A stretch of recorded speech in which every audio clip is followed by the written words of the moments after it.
संभल लोकसभा सपा प्रत्याशी जियाउर रहमान वर्क ईद के बाद पहली बार मुरादाबाद की बिलारी विधानसभा में चुनाव प्रचार के लिए आए। संभल लोकसभा सपा प्रत्याशी ने विधानसभा बिलारी के सपा विधायक से मुलाकात की और एक दूसरे के गले लग ईद की मुबारकबाद दी। साथ ही उनके द्वारा जनता से वोट की अपील की गई। कहा कि आपके केंद्र में इंडिया गठबंधन की सरकार बनने जा रही है। वहीं मीडिया से रूबरू होते हुए जमकर भाजपा पर निशाना साधा।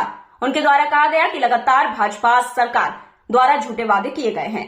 उनकी नीतियों को जनता अच्छे से जान चुकी है। जनता देश में अब बदलाव चाहती है। खासकर संभल लोकसभा जनता और मुरादाबाद लोकसभा की जनता से अपील करना चाहूंगा कि अब की बार इंडिया गठबंधन को आपका वोट देकर कामयाब बनाएं और हमारी सरकार बनते ही घोषणा पत्र के आधार पर जनता के कार्य किए जाएंगे। वहीं संभल लोकसभा में आज नामांकन का पहला दिन है, जिससे कुछ प्रत्याशी द्वारा नामांकन प्रक्रिया शुरू कर दी गई है। जियाउर रहमान वर्क द्वारा कहा गया कि आपके अपने मौजूदा नेताओं और विधायकों से बात कर नामांकन की प्रक्रिया आगे बढ़ाई जाएगी। बिलारी से स्टार न्यूज भारत के लिए ब्यूरो रिपोर्ट। ईद मिलन और होली मिलन का प्रोग्राम रखा है, उसमें हाजिर हुआ हूँ बिलारी विधानसभा में, क्योंकि हमारे बड़े भाई उम्रे पर गए हुए थे, इसलिए मैंने उस समय जैसा आपने कहा कि आपने अभी वो नहीं किया है, तो इस वजह से अभी हमारा ज़्यादा भ्रमण का कार्यक्रम यहाँ नहीं लग पाया है। और अब जो चलेगा वो कार्यक्रम और लोकसभा क्षेत्र में बाकी विधानसभाओं में काफ़ी मैं घूम चुका हूँ, जनसंपर्क और सभाएं की हैं, और मुझे इस चीज़ की खुशी है कि सिर्फ मुसलमानों को नहीं बल्कि सारे धर्म बिरादरी के लोगों का वोट माननीय अखिलेश यादव जी के साथ में है। और इस बार जो वोट रहेगा वो भारतीय जनता पार्टी की नीति के खिलाफ इंडिया समाजवादी को मजबूत करते हुए इंडिया गठबंधन की सरकार बनाने के लिए पड़ेगा।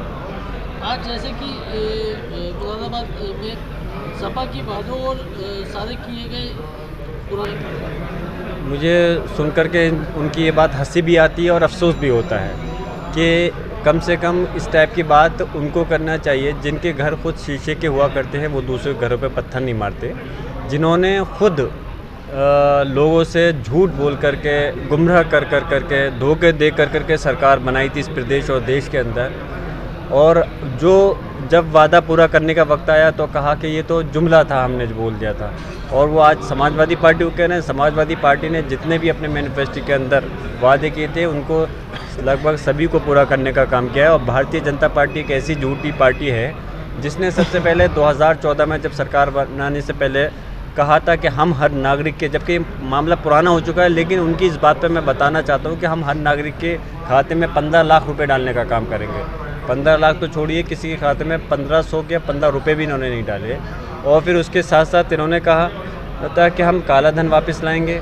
काला धन वापस तो नहीं आया, हाँ, बल्कि इस देश का जो गरीब सभी धर्म समाज के लोगों की खून पसीने की कमाई थी, उस धन को भागने में चाहे विजय माल्या हो, नीरव मोदी हो, वो पैसे को भागने में कामयाबी हुए। तो जो इस देश के चौकीदार बनते थे, इस देश के प्रधानमंत्री, वो फेल हो गए।